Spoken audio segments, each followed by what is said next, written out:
Telugu Desam party లాలే Telugu Desam party లాలే Telugu Desam party Jagan నాయకత్వం జగన్ నాయకత్వం జగన్ నాయకత్వం జై బడ్జెట్ జై బడ్జెట్ లోకేష్ బాబు నాయకత్వం లోకేష్ బాబు నాయకత్వం చంద్రబాబు నాయుడు నాయకత్వం చంద్రబాబు నాయుడు నాయకత్వం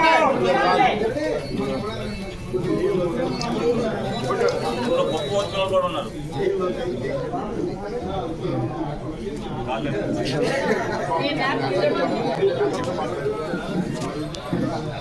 పడేటి నాయకత్వం పడేటి నాయకత్వం జోహార్ బుజ్జన్న జోహార్ బుజ్జన్న జోహార్ బుజ్జన్న.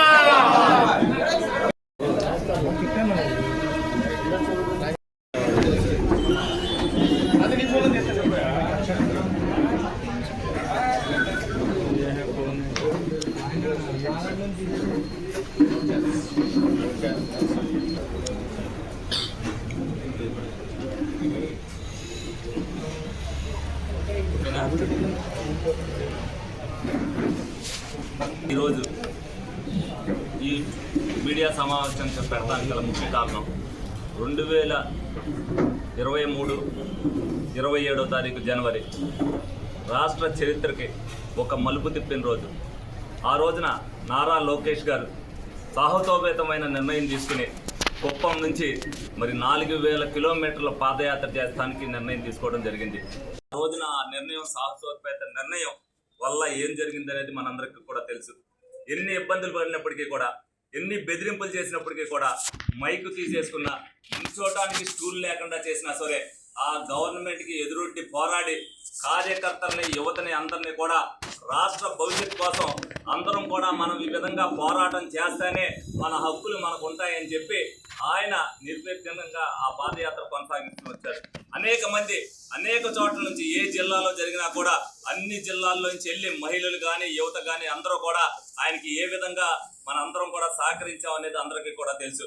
అదేవిధంగా మరి ఆయన పాదయాత్ర ఆగట్లేదన్న ఉద్దేశంతో మరి గౌరవనీయులు ముఖ్యమంత్రి చంద్రబాబు నాయుడు గారిని ఆ రోజున ఏదైతే ప్రతిపక్ష నాయకుడిగా ఉన్నారో ఈయన్ని అరెస్ట్ చేస్తే ఆయన పాదయాత్ర ఆపేస్తారన్న ఉద్దేశంతో దొంగ కేసు బనాయించి ఏ విధంగా అరెస్ట్ చేసి ఈ పాదయాత్రకు ఆటంకం కల్పించాలని అయినప్పటికీ కూడా బెయిల్ రాకపోయినా సరే నా పాదయాత్ర నేను కొనసాగిస్తానని చెప్పి మరి అటు తండ్రి కోసం ఏదైతే తిరుగుతూ ఒక పక్క కార్యకర్తలను ఉత్సాహపరుస్తూ మరి ఆ పాదయాత్రని ఏదైతే మరి శ్రీకాకుళం జిల్లాలో ముగింపు చేశారో ఆ రోజున అక్కడి నుంచి సందేశం యువతకి ఏమని ఇచ్చారనేది అందరం కూడా చూసాం.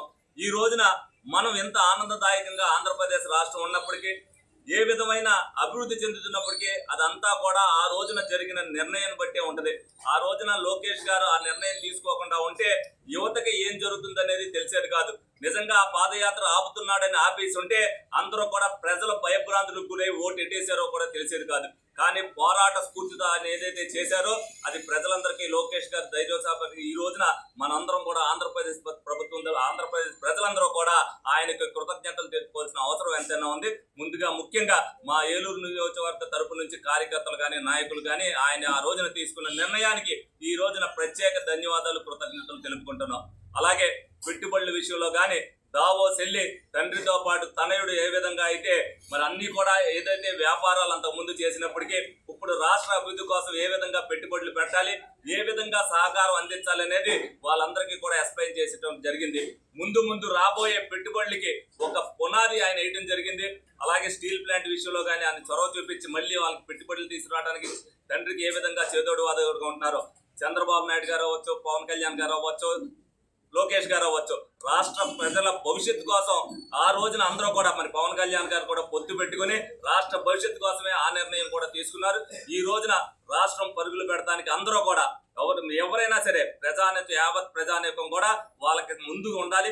చిన్న ఇబ్బందులు జరగచ్చు. ఎందుకనంటే ఒక ప్రభుత్వం నడిపేటప్పుడు అనేక ఆటంకాలు వస్తాయి. మనకి ఆటంకాలు తాత్కాలికం అవ్వచ్చు, కానీ సామాన్య మానవుడు సంతోషంగా ఉన్నాడా లేదా అనేది ప్రజలు చూడవలసిన బాధ్యత ఉంది. ప్రభుత్వం కూడా ఆ దిశగానే ప్రయాణం చేస్తుంది.